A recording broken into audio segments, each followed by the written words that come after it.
Hello all of you, good morning. We will Gauss's law application third problem. The problem is an infinite plane carries a uniform charge sigma, find its electric field. But a question is there is no a particular point is not given, which is a particular distance away from this infinite plane carries a uniform charge.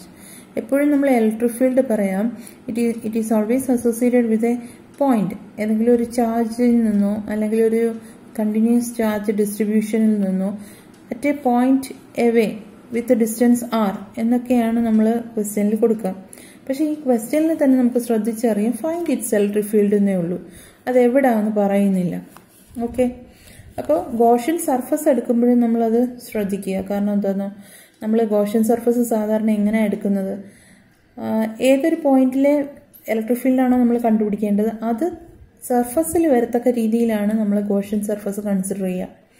But in this case there is not given a specific point, we are independent to take whatever the surface, where should be the surface and in what height the surface should be. That is our choice. So there is no point given where we have to find out the electric field. Question nathu thanne namukku ithrayum oru endu thonnu oru clear ഇല്ലാത്ത അല്ലെങ്കിൽ നമുക്ക് അവിടെ ഒരു വാഗ് ആയിട്ടുള്ള ഒരു information question തന്നെ നമുക്ക് provide ചെയ്യുന്നു. So what we have to do, we have to consider an infinite plane carry a uniform charge density sigma. Since it is a 2-dimensional problem, we will go for surface charge density. ഇതെല്ലാം എന്ത് ചെയ്തിരിക്കുകയാണ്, uniformly charged ആയിട്ടുള്ള ഒരു plain ഷീറ്റാണ് ഈ തന്നിരിക്കുന്നത്. Okay, അപ്പോൾ അതിൻ്റെ എന്ത് കണ്ടുപിടിക്കണം, നമുക്ക് ഇലക്ട്രിക് ഫീൽഡ് സ്ട്രെങ്ത് കണ്ടുപിടിക്കണം. സപ്പോസ് നമ്മളൊരു ഡി എ കൺസിഡർ ചെയ്യുന്നു, അതിനെ കവർ ചെയ്തിട്ട് നമ്മൾ ഒരു ഗോഷ്യൻ സർഫസ് കൺസിഡർ ചെയ്യുന്നു. അപ്പോൾ ഈ ഗോഷ്യൻ സർഫസിന് നമ്മൾ ഈ പർട്ടിക്കുലർ ഗോഷ്യൻ സർഫസിന് നമ്മൾ വിളിക്കുന്ന പേരാണ് പിൽ ബോക്സ്. ആ പോയിന്റ് അല്ലെങ്കിൽ ആ അത്രയും ഭാഗം കൊണ്ടുള്ള ഇലക്ട്രിക് ഫീൽഡ് സ്ട്രെങ്ത് കണ്ടുപിടിക്കാൻ വേണ്ടി അത് കവർ ചെയ്തിട്ട് നമ്മൾ ഫോർ എക്സാമ്പിൾ നമ്മളൊരു സ്ക്വയർ ബോക്സ് എടുത്ത് മുകളിൽ ഈ പ്ലെയിൻ ഷീറ്റിൻ്റെ മുകളിലും വെക്കുകയാണ്, സെയിം പ്ലെയിൻ ബോക്സ് നമ്മളെടുത്ത് ബോട്ടത്തിലും വെക്കുകയാണ് ഈ പ്ലെയിൻ ഷീറ്റിൻ്റെ. That will act as a pill box. അതിനൊരു എക്സാമ്പിൾ എന്ന് പറയുന്നത് അതാണ്. അതൊരു പിൽ ബോക്സ് ആയിട്ട് ആക്ട് ചെയ്യും. ഒരു square box covering this area D A which is kept at the top of the plane sheet as well as the bottom of the plane sheet will act as a pill box. നമ്മൾ spherical Gaussian surface കണ്ടിട്ടുണ്ട്, cylindrical Gaussian surface കണ്ടിട്ടുണ്ട്. അതുമാതിരി 2-dimensional problem consider ചെയ്യാൻ വേണ്ടി നമ്മൾ consider ചെയ്യുന്നതാണ് എന്ത്, പിൽ box എന്ന് പറയുന്നത്. പ്ലെയിൻ ഷീറ്റിന് വേണ്ടിയിട്ട് നമ്മൾ സിലിണ്ടറിക്കൽ ഗോഷ്യൻ സർഫസും കൺസിഡർ ചെയ്യാറുണ്ട്. But this is very suitable for finding the electric field strength due to a continuously charged plane sheet. Okay, അപ്പോൾ ഇവിടുത്തെ ഈ സർഫസിലെ ഇലക്ട്രിക് ഫീൽഡ് സ്ട്രെങ്തിൻ്റെ ഡയറക്ഷനാണ് കാണിച്ചിരിക്കുന്നത്. ടോപ്പും ബോട്ടവും കൺസിഡർ ചെയ്യണം നമ്മൾ. ടോപ്പിലാണ് എങ്കിൽ electric field is normally outward and ബോട്ടത്തിലാണ് എങ്കിൽ ഡൗൺവേർഡ് ആയിരിക്കും ഇലക്ട്രിക് ഫീൽഡ് സ്ട്രെങ്തിൻ്റെ ഡിറക്ഷൻ എന്ന് പറയുന്നത്. First of all we have drawn this Gaussian pill box and we show the direction of electric field strength there also. ഇനി നമുക്ക് വേണ്ടത്, we are going to apply the Gauss's law to the surface. As you know, the integral form of Gauss's law is integral E dot dA 1 by epsilon 0 the Q enclosed by the Gaussian surface. Differential form എന്തായിട്ട് വരും, del dot E is equal to rho by epsilon 0. അതാണ് differential form of ഗോസസിലെ. ഇവിടെ integral form എന്ന് പറയുന്നത് integral E dot D is equal to 1 by epsilon 0 Q enclosed. ഇനി നമുക്ക് ഇതിനകത്ത് RHSനെ എടുക്കാം. RHSൽ 1 by epsilon 0 as you know it is a constant. We are taking the Q enclosed because we have to find out what amount of charge is enclosed in that Gaussian surface. നമുക്കറിയാം Q enclosed is equal to sigma into A. കാരണം എന്താ, sigma charge density എന്ന് പറയുന്നത് എന്താണ്, sigma എന്ന് പറയുന്നത് surface charge ഡെൻസിറ്റിയാണ്. ആ സർഫസ് ചാർജ് ഡെൻസിറ്റി കണ്ടുപിടിക്കണമെങ്കിൽ total charge Q divided by area enclosed, അതാണ് സിഗ്മ എന്ന് പറയുന്നത്. അപ്പോൾ ഇവിടെ Q enclosed കാണണമെങ്കിൽ ഇതിനെ Q enclosed എന്ന് എഴുതാം. Q enclosed കാണണമെങ്കിൽ it is nothing but cross multiplying sigma and A. Sigma into A. ഇവിടെ നമ്മളൊരു ചെറിയ ഏരിയ ഡി എ എടുത്താൽ നമ്മൾ എന്താണെന്ന് എഴുതും, ഇവിടെ ക്യൂ എഴുതിയിട്ട് സിഗ്മ ഇൻറ്റു ഡി എ എന്ന് എഴുതും. മനസ്സിലായോ? ചെറിയൊരു ഏരിയ ആണ് കൺസിഡർ ചെയ്യണമെങ്കിൽ D Q is equal to sigma into D A. അപ്പോൾ സിഗ്മ ഇസ് ഈക്വൾ ടു എന്ത് വരും? D Q by D A എന്ന് വരും. മനസ്സിലായോ? അപ്പം ഇവിടെ നമ്മൾ Q enclosed is equal to ആ പിൽ ബോക്സിൻ്റെ ഏരിയ ആണിത്, sigma into A, where sigma is equal to Q divided by A.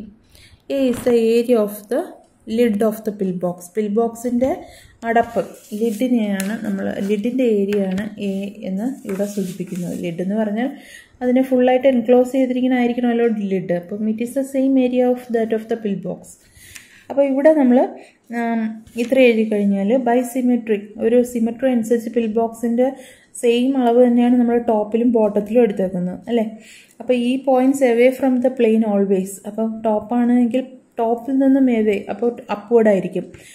Bottom ആണെങ്കിൽ ബോട്ടത്തിൽ നിന്ന് away, that will be downward. അപ്പോൾ ഈയുടെ ഡിറക്ഷൻ എന്ന് പറയുന്നത് നമുക്ക് സിമെട്രി അലോ ചെയ്യുന്നുണ്ട്, equally upward as well as downward. The magnitude is equally and its direction is upward as well as downward. The top and bottom surface yield അല്ലേ, ശരിയല്ലേ? The electric field strength എന്ന് പറയുന്നത് ഒരു symmetry, നമ്മൾ ഒരു സർഫസിൻ്റെ മുകളിൽ R distance അകലെ ഒരു പോയിന്റ് എടുത്താൽ it is same as that of the point which is bottom of the, which is situated at the bottom of the plane charged surface. അതിൻ്റെ, അതായത് ഒരു പേപ്പർ എടുത്താൽ ആ പേപ്പറിൻ്റെ താഴെ എത്രത്തോളം വരും അത് തന്നെ അതിൻ്റെ മുകളിലും ആ ഒരു ഡിസ്റ്റൻസ് കീപ്പ് ചെയ്യണമെങ്കിൽ it will be the same. Electric field strength എന്ന് പറയുന്നത് നമ്മൾ ടോപ്പിൽ എത്ര ഡിസ്റ്റൻസ് മുകളിലേക്ക് എടുക്കുന്നു അത്രയും ഡിസ്റ്റൻസ് താഴെയും അത് സെയിം തന്നെ തരും. അപ്പോൾ അങ്ങനെയുള്ള ഒരു പോയിന്റ് ആകുമ്പോഴത്തേക്ക് അത് ഇലക്ട്രിക് ഫീൽഡ് ഡബിളായിട്ടായിരിക്കും ഈൽഡ് ചെയ്യുക. ഈ സർഫസ് ചാർജ് ഡെൻസിറ്റി കൊണ്ട് ടോപ്പിൽ മാത്രമല്ല ബോട്ടത്തിലും ഈ ഇലക്ട്രിക് ഫീൽഡ് സ്ട്രെങ്ത് ഉണ്ടാകുന്നു, ഒരു സിമെട്രി കീപ്പ് ചെയ്യുന്നുണ്ട്. അതുകൊണ്ട് തന്നെ integral E dot D A എന്ന് പറയുന്നത് എന്ത് വരുന്നു? 2 into modulus of E into integral dA. Why this is? Because why this 2 is ഈ ഒരു സെയിം സർഫസ് കൊണ്ട് ടോപ്പിലും ബോട്ടത്തിലും ഇലക്ട്രിക് ഫീൽഡ് ക്രിയേറ്റ് ആവുന്നുണ്ട്. അതുകൊണ്ടാണ് അതിൻ്റെ ഈൽഡ് ഡബിളായി മാറിയത്. Integral E dot D A is equal to 2 into modulus of E into d A വരാൻ കാരണം why it is this 2? Because the electric field yield due to this plate charge sheet will have electric field strength at the top as well as bottom simultaneously. അതുകൊണ്ടാണ് 2 into E എന്ന് വരാൻ കാരണം. Into integral dA because E is a constant at a particular distance from the top of the surface as well as from the bottom of the surface. അതുകൊണ്ട് E എന്ന് പറയുന്നത് it is A constant, hence it can be taken outside the symmetry allow ചെയ്യുന്നതുകൊണ്ട് ഈ ഇൻ്റഗ്രലിന് പുറത്തേക്ക് നമുക്ക് ഈ എടുക്കാൻ കഴിയും. പിന്നെ ഡി എ വരുന്നത് ആ പിൽ ബോക്സിൻ്റെ ലിഡിൻ്റെ സർഫസ് ഏരിയയെ ഇൻ്റഗ്രേറ്റ് ചെയ്യുമ്പോൾ കിട്ടുന്ന, ഈ ഡി എ ഇൻ്റഗ്രേറ്റ് ചെയ്യുമ്പോൾ ആ ലിഡിൻ്റെ സർഫസ് ഏരിയ കിട്ടും. അപ്പോൾ അതാണ് ഇൻ്റഗ്രൽ ഡി എ എന്ന് ഉദ്ദേശിക്കുന്നത്. Therefore 2 into E into integral D A എടുക്കുമ്പോൾ നമുക്ക് ടോട്ടൽ ക്യാപിറ്റലേ കിട്ടും. The sides contributes nothing. Why side എന്തുകൊണ്ടാണ് കോൺട്രിബ്യൂട്ട് ചെയ്യാത്തത്? പിൽ ബോക്സ് എന്ന് പറഞ്ഞാൽ നമുക്കറിയാം ഇറ്റ്സ് എ സ്ക്വയർ പിരമിഡ് മാതിരി ഇരിക്കും അല്ലേ. എങ്ങനെ ഇരിക്കും? സ്ക്വയർ പിരമിഡ് പോലെയാണ്. ഇത് സ്ക്വയർ പിരമിഡ് പോലെയാണ്. This is the top surface and this is the bottom. ഈ തിൻ ഷീറ്റ് വരുന്നത് ഇതിൻ്റെ ഇടയ്ക്കാണ്. ഈ തിൻ ഷീറ്റ് ഇങ്ങനെയാണ് ഇരിക്കുക. ഇത് ഈക്വലി മുകളിലും താഴെയും ഈ പിൽ ബോക്സ് ഉണ്ട്. കുറച്ചുകൂടെ ക്ലിയർ ആയിട്ട് വരയ്ക്കുകയാണെങ്കിൽ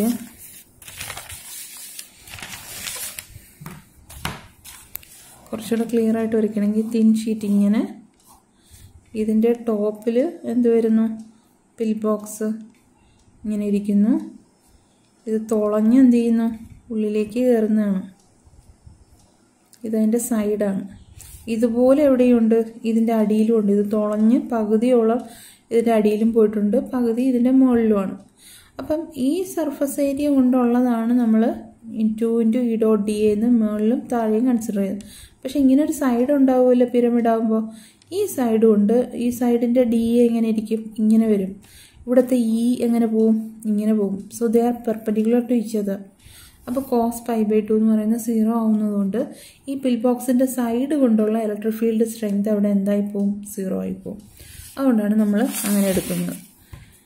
ഓക്കെ, സൈഡ്സ് കോൺട്രിബ്യൂട്ട് നത്തിങ്. ഇനി എന്താണ്? 2 into A into E is equal to 1/ε0 into sigma into A. ശരിയല്ലേ? ഈ LHS ആണ് എടുത്തത്. നമ്മൾ ക്യൂ എൻക്ലോസിൻ്റെ കൂടെ സിഗ്മ ഇൻറ്റു എ ആണ് ക്യൂ എൻക്ലോസ്ഡ്. അതിൻ്റെ കൂടെ 1/ε0 കൂടെ മൾട്ടിപ്ലൈ ചെയ്യണം. Because integral E dot D A is equal to 1/ε0 into Q enclosed. അതിൽ LHS ആണ് നമ്മൾ കാൽക്കുലേറ്റ് ചെയ്തപ്പോൾ 2 into modulus of E into A എന്ന് കിട്ടിയത്. RHS കാൽക്കുലേറ്റ് ചെയ്തപ്പോൾ 1/ε0 ഇൻറ്റു ക്യൂ എൻക്ലോസ്ഡിന് പകരം സിഗ്മ ഇൻറ്റു എ എന്നെടുത്തു. ഇനി എയും എയും ക്യാൻസൽ ചെയ്ത് പോകും. So 2 into E is equal to sigma by ε0 എന്ന് കിട്ടും. And E is equal to sigma by 2/ε0 into unit vector N, where unit vector N is always away from the plane sheet. അത് മുകളിലോട്ടാണെങ്കിലും away, താഴോട്ടാണെങ്കിലും away. അടിഭാഗം കൊണ്ടിട്ടുള്ളതാണെങ്കിലും away ആയിരിക്കും, ടോപ്പിലാണെങ്കിലും away ആയിരിക്കും. അതാണ് unit vector N. Electric field strength is always pointing away from the surface where we distribute the charge. അതാണ് unit vector n. You have to write this unit vector n always. n is the unit vector pointing away from the surface. Here, the field of an infinite plane is independent of how far away from the point for which E is calculated. Is there any parameter which indicates where the point where we have to calculate the electric field strength? No. ഏതൊരു പോയിന്റിലാണോ നമ്മൾ electric field strength calculate ചെയ്യേണ്ടത്, അത് ഈ plain ഷീറ്റിന് എത്ര distance away ആണെന്ന് അങ്ങനെ ഈ parameter ഇതിൻ്റെ ഉള്ളിലുണ്ടോ? ഇല്ല. അതാണ് ഇതിൻ്റെ പ്രത്യേകത. Because it is independent of the distance where we are calculating the electric field strength. എന്ന് പറഞ്ഞാൽ ഒരു പ്ലെയിൻ ഷീറ്റ്, ഇൻഫിനിറ്റെസിമൽ പ്ലെയിൻ ഷീറ്റിൻ്റെ ഇലക്ട്രിക് ഫീൽഡ് സ്ട്രെങ്ത് നമ്മൾ കാൽക്കുലേറ്റ് ചെയ്യുകയാണെങ്കിൽ it doesn't depend on where the point is. It will be a constant sigma by 2/ε0 into unit vector n. അപ്പോൾ ഇവിടെ നമുക്കൊരു important point ആയിട്ടുള്ളത് ഇലക്ട്രിക് ഫീൽഡ് സ്ട്രെങ്ത് എന്ന് പറയുന്നത് നമുക്കറിയാം. ഇൻവേഴ്സ് സ്ക്വയറിലെ വെച്ചിട്ട് നമ്മൾ ഇ കണ്ടുപിടിക്കുകയാണെങ്കിൽ 1/4πε0 Q/r² എന്നാണ് കിട്ടുന്നത്. അതായത് ഡിസ്റ്റൻസ് കൂടുന്തോറും ഇലക്ട്രിക് ഫീൽഡ് സ്ട്രെങ്ത് അവിടെ കുറയുകയാണ് ചെയ്യുന്നത്. ശരിയല്ലേ? അപ്പോൾ this equation is contradiction to what we have studied earlier through the Coulomb's law. Coulomb's law വെച്ച് നമ്മൾ പഠിച്ചു നോക്കുകയാണെങ്കിൽ ഇതൊരു അപമാനം തന്നെ എന്ന് പറയാം, അല്ലേ? പക്ഷെ എങ്ങനെയാണ് ഈ ഒരു കാര്യത്തിന് നമ്മൾ എക്സ്പ്ലെയിൻ ചെയ്യുന്നത് നോക്കൂ. നമുക്കറിയാം controversial to the Coulomb's law where E is proportional to 1/r². But we can give explanation to the above phenomena. എങ്ങനെ നമുക്കിതിനെ നമുക്ക് ഇതിന് എക്സ്പ്ലനേഷൻ കൊടുക്കാം? അതായത് ഇങ്ങനെ ഒരു പ്ലെയിൻ ഷീറ്റ് ഉണ്ടെന്ന് വിചാരിക്കുക, ചാർജ് ചെയ്തിരിക്കുന്ന ഒരു പ്ലെയിൻ ഷീറ്റ് ഉണ്ടെന്ന് വിചാരിക്കുക. ഇൻഫിനിറ്റ് എന്ന് കാണിക്കാൻ വേണ്ടിയാണ് ഞാൻ ഈ എൻഡിനെ വാഗായിട്ട് കൊടുത്തിരിക്കുന്നത്. Because it is extending upward as well as downward. ഇങ്ങനെ നമ്മൾ സർഫസ് ചാർജ് ഡെൻസിറ്റി ഉള്ള ഒരു തിൻ പ്ലെയിൻ ഷീറ്റാണ് എങ്കിൽ ഇതുകൊണ്ടുള്ള electric field at this point P നോക്കിയേ. ഇവിടെ നമ്മൾ ഒബ്സർവ് ചെയ്യുമ്പോൾ നമ്മുടെ cone of observation is due to this part of the area of the plane sheet. ഈ ഒരു ഏരിയയിലുള്ള ഒരു ഇത് മാത്രമേ നമുക്ക് ഇവിടെ നിന്നൊരു ഫീൽഡ് ഓഫ് വ്യൂ വരുള്ളൂ. ശരിയല്ലേ? ബട്ട് അപ്പോൾ നമുക്ക് ഇലക്ട്രിക് ഫീൽഡ് സ്ട്രെങ്ത് എന്ന് പറയുന്നത് ഡിസ്റ്റൻസ് കുറവായതുകൊണ്ട് പിയിൽ കൂടുതലായിരിക്കണം electric field strength. When now we are taking another point P which is double distance away from that of the initial point. ആദ്യം എടുത്ത പോയിന്റിൽ നിന്ന് ഇരട്ടി ദൂരത്തിലുള്ള മറ്റൊരു പോയിന്റ് എടുത്തു എന്ന് വിചാരിക്കാം. ആ പോയിന്റിൽ നിന്നുള്ള ഫീൽഡ് ഓഫ് കോൺ എങ്ങനെ വരും? ഇങ്ങനെ വരും, അല്ലേ? അത് കവർ ചെയ്യുന്ന ഏരിയ നോക്കിയേ. It will be very greater than that of the smaller cone or the initial point associated with it. അപ്പോൾ ഇങ്ങനെ ഈ പ്ലെയിൻ ഷീറ്റ് ഇൻഫിനിറ്റെസിമൽ ആണ്. അപ്പോൾ നമ്മളൊരു പോയിന്റിൽ കാണുന്ന ഇലക്ട്രിക് ഫീൽഡ് സ്ട്രെങ്ത് അസോസിയേറ്റ് ചെയ്യുന്നത് ഇത്രയും ഫീൽഡ് ഓഫ് വ്യൂവിൽ വരുമ്പോൾ ഈ ഭാഗം കൊണ്ടുള്ള ഇത്രയും ചാർജ് ചെയ്തിരിക്കുന്ന ഒരു ഏരിയ കൊണ്ടിട്ടുള്ള ഒരു ഫീൽഡ് സ്ട്രെങ്ത് ആണ് എവിടെ വരിക? ഈ പോയിന്റ് പിയിൽ വരിക. അപ്പോൾ വീണ്ടും ഇനി ഡിസ്റ്റൻസ് കൂടുന്തോറും എന്താണ്? ഇൻഫിനിറ്റെസിമൽ ആയതുകൊണ്ട് അത് ഇൻക്ലൂഡ് ചെയ്യുന്ന കോൺ ഓഫ് വ്യൂ എന്ന് പറയുന്നത് വീണ്ടും കൂടി വരും. This will compensate the decrease in electric field strength due to the increasing distance away from the thin sheet. ഇതാണ് ഈ ഒരു ഏരിയയാണ്, ഇത്രയും ഏരിയ കൊണ്ടിട്ടുള്ള ഒരു ചാർജ് കൊണ്ടിട്ടുള്ള ഇലക്ട്രിക് ഫീൽഡ് സ്ട്രെങ്ത് ഇവിടെ ഉണ്ടാകുന്നു. അപ്പോൾ ഇതാണ് നമുക്ക് കോമ്പൻസേറ്റ് ചെയ്യുക. ദൂരം കൂടുന്തോറും ഇലക്ട്രിക് ഫീൽഡ് സ്ട്രെങ്ത് കുറയേണ്ടതിന് പകരം since it is keeping as a constant, why it is so? Because the field of cone is so large, so that the area involved in this case, when the distance is far away, will be compensated by through the this increase in cone of view. നമുക്ക് ദൂരം കൂടുന്തോറും നമുക്ക് electric field strength കുറയേണ്ടതിന് പകരം അതൊരു constant ആയിട്ട് keep ചെയ്യാനുള്ള reason നമ്മുടെ ആ പോയിന്റിൽ നിന്ന് നമ്മൾ ഈ പ്ലെയിനിനെ വ്യൂ ചെയ്യുമ്പോഴുള്ള കോണിക്കൽ ഏരിയ, ആ ഒരു കോണിൻ്റെ ബേസ് ഏരിയ എന്ന് പറയുന്നത് കൂടി വരുന്നു എന്നതുള്ളത് കൊണ്ടാണ്. സോ ഇതാണ് അവിടെ പറയേണ്ടത്.